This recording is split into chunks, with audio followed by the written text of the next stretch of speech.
Okay, so this is another IELTS essay, and the question is, in the developed world, average life expectancy is increasing.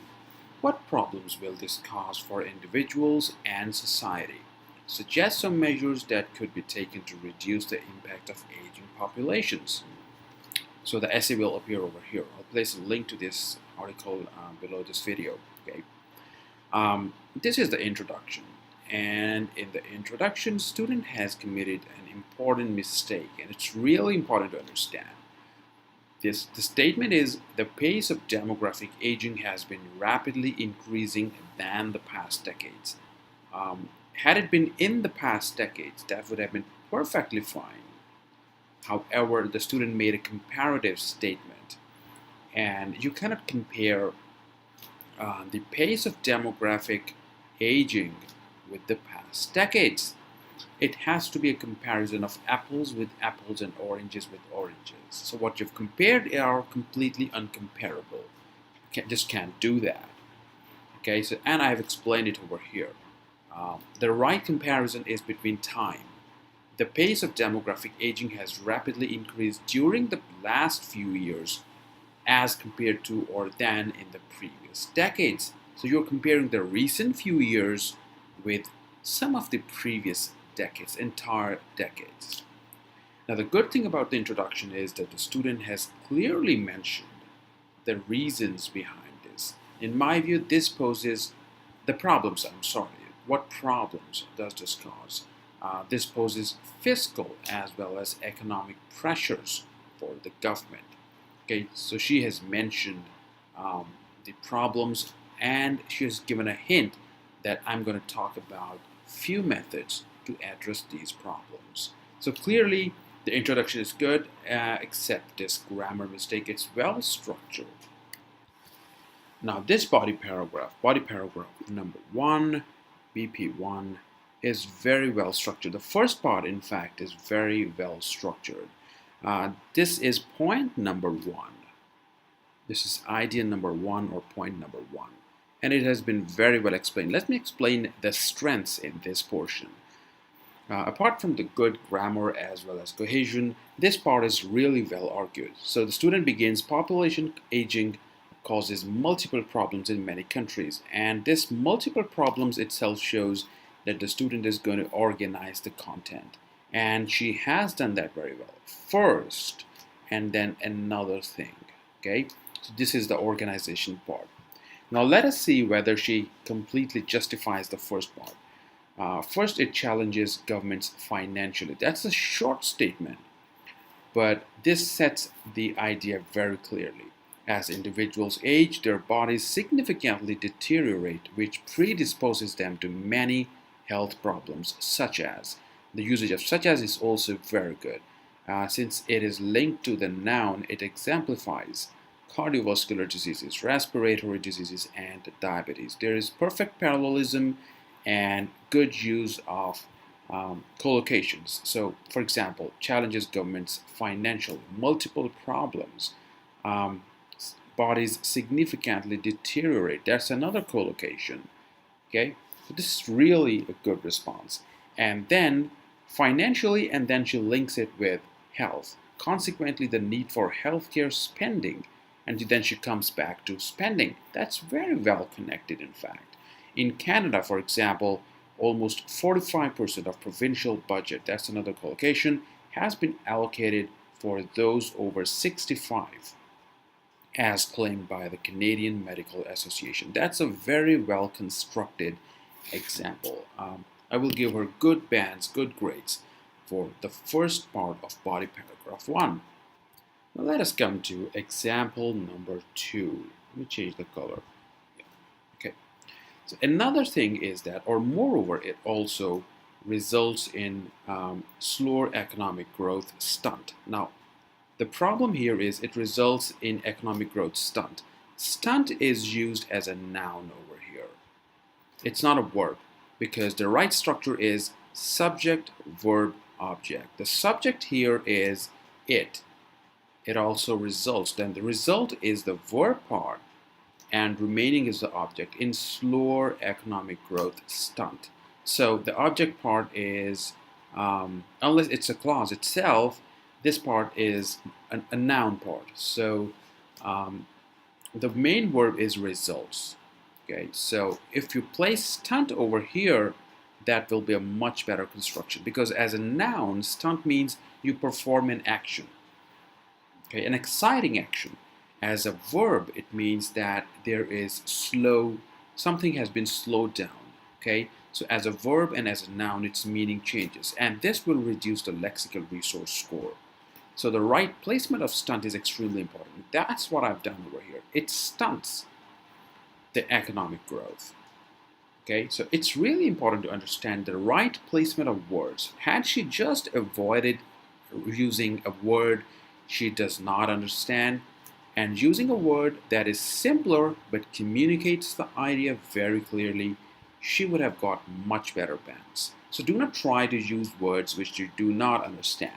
Okay, that's the most important aspect of this exam. This exam is about communication. It's not an exam of vocabulary. Okay, due to increased demand in the productive workforce. In changes a lot of things. When you say demand in, that is, there's a demand within the workforce. It's not within the workforce, there's a demand for workforce. So that changes the concept that changes the meaning of your sentence. And here is another comparison mistake.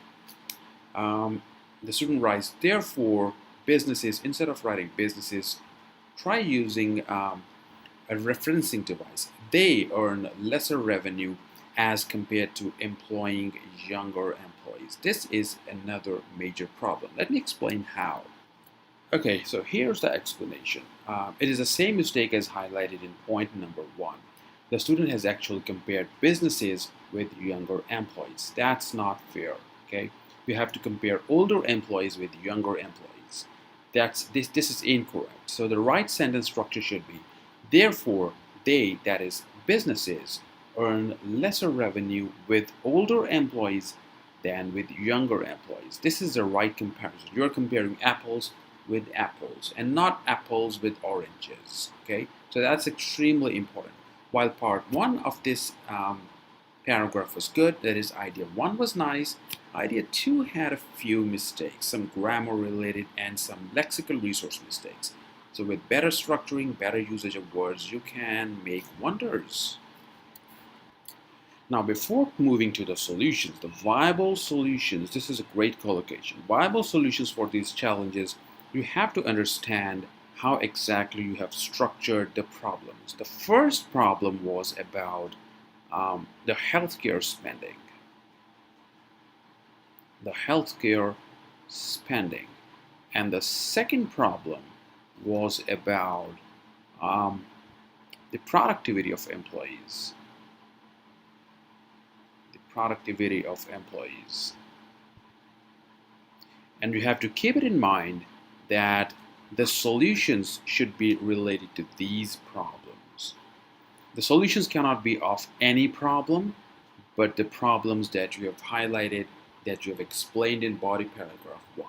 And this is where this paragraph fails. Let me explain in a bit more detail.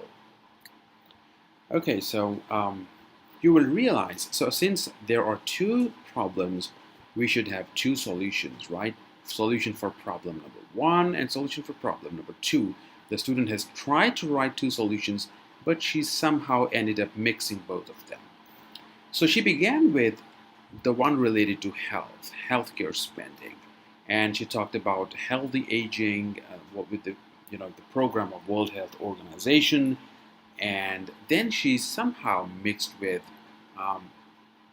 their economic contributions. So economic contribution is the second problem. It's not the first problem. You should first give solution to the first problem. Okay, so the solution should have been related to how the healthcare spending can be reduced. But she somehow focused only on healthcare. If you read carefully, here she focuses only on healthcare, and then she jumps to their economic contribution, which is not required here. Okay, so she should have answered how the healthcare spending can be reduced. And this is exactly what I've done over here. The solution is here. I picked her first part, and then I began from enhance the functional abilities of seniors. This is the functional abilities of seniors, and then explain this creates a sense of fulfillment, reduces stress and loneliness. This is beneficial for their health and cuts the government health expenses. This is extremely important to build a proper context with your answer. It reduces healthcare spending if they are able to perform in some economic operation.